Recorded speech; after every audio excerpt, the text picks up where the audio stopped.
गोर लगे छी अपने सबके मिथिला संस्कार पर स्वागत करे छी।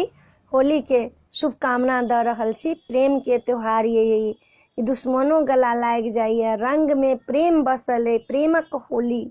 होली जे है से प्रेमक होली है। एकटा होली के गीत द रहल छी से सुनू।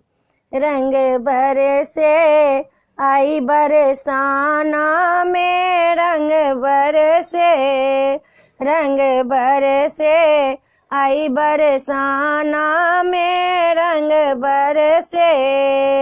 कौन थारी में खोआ मलाई, कौन थारी में पूरी पकवान, रंग बरसे, रंग बरसे आई बरसाना में, रंग बरसे।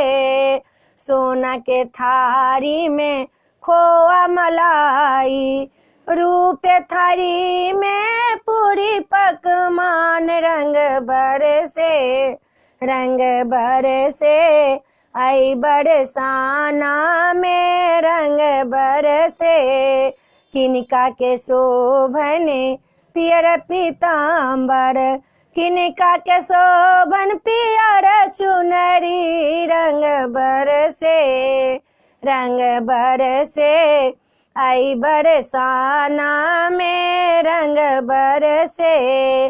कृष्ण जी के शोभन पियर पीताम्बर, कृष्ण जी के शोभन पियर पीताम्बर।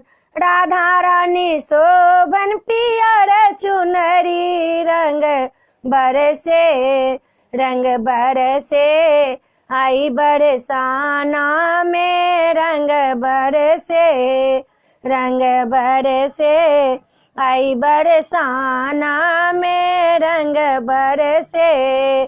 कृष्ण भी जावे लाल पियर पियर चुंदरी, कृष्ण भी जावे पियर पियर चुंदरी।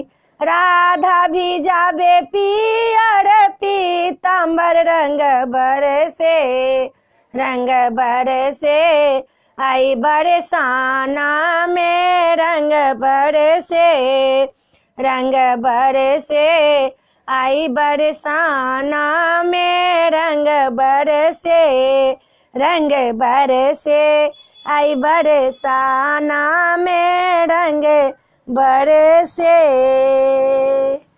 होली छला कृष्ण के आ राधा के प्रेमक होली, प्रेमक होली है। होली नहीं बिसरू, होली के जकरो से दुश्मनी भेल हैत रंग लगा के ओकरा से दोस्ती कर लिया। होली नहीं बिसरू। जय मिथिला, जय भोला बाबा। आ नीक लागत ई गीत सब्सक्राइब करो चैनल के नहीं बिसरबै, लाइक करो नहीं बिसरबै।